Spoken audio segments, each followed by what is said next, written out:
पुन्हा घेऊया टॉप 9 बातम्यांचा आढावा। निवडणुकांची सध्या रणधुमाळी सुरू आहे, त्याच संदर्भातले टॉप 9 अपडेट्स बघूया। रवींद्र चव्हाणांनी पहिला प्रचार रत्नागिरीतून सुरू केला, त्याबद्दल धन्यवाद। मंत्री उदय सामंत यांच्याकडून रवींद्र चव्हाणांचं कौतुक। रवींद्र चव्हाण आमच्या सर्वांपेक्षा पदानं आणि मनानं मोठे आहेत, सामंतांची प्रतिक्रिया। नागपूर जिल्ह्यातील काँग्रेसच्या गटबाजीला कंटाळून 221 पदाधिकाऱ्यांचा सामूहिक राजीनामा। नगरपंचायत नगरपालिका निवडणुकीत मनमानी झाल्याचा पदाधिकाऱ्यांचा आरोप, तर नगराध्यक्ष पदाची उमेदवारी देताना विश्वासात घेतलं नसल्याचाही आरोप।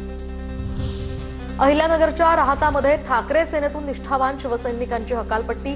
पक्षानं हकालपट्टी केल्यामुळे शिवसैनिकांच्या डोळ्यात पाणी। माजी उपनगराध्यक्ष राजेंद्र पठारे आणि सागर लुटे यांची हकालपट्टी। तर उमेदवारी नाकारल्यामुळे रत्नागिरी नगरपालिका निवडणुकीमध्ये भाजपचे पदाधिकारी यांच्यामध्ये नाराजी नाट्य। तर भाजप ओबीसी महिला जिल्हाध्यक्ष प्राजक्ता रुमडे यांचा राजीनामा, तर रत्नागिरी भाजप शहर चिटणीस निलेश आखाडे यांचा देखील राजीनामा।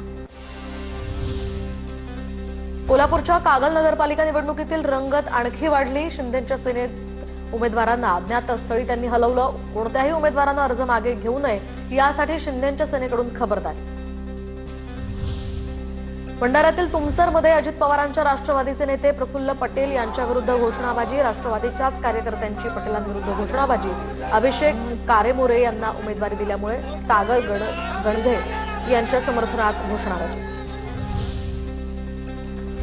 जळगावच्या जामनेरमध्ये शिंदेच्या 2 महिला उमेदवारांचा निवडणुकीतून माघार घेत भाजपात प्रवेश। उमेदवारांच्या अर्ज माघारीमुळे भाजपचे 2 उमेदवार बिनविरोध विजयी।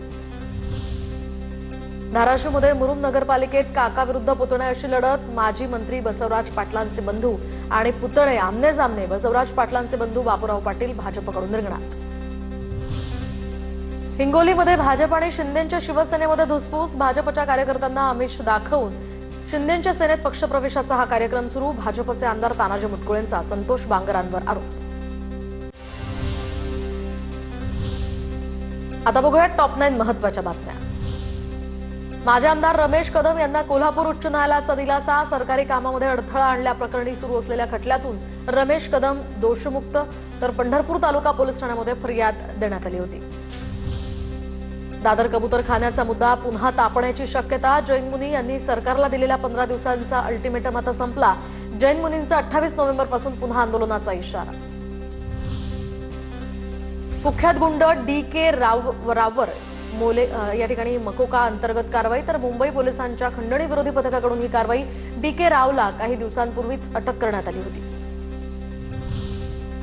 कबूतरखान्याविरोधात मुलुंडमधील नागरिकांची उच्च न्यायालयात धाव। तात्पुरता कबूतरखाना सुरू केल्यास फ्लेमिंगो पक्ष्यांना धोका निर्माण होऊ शकतो, याचिकेतनं भीती व्यक्त।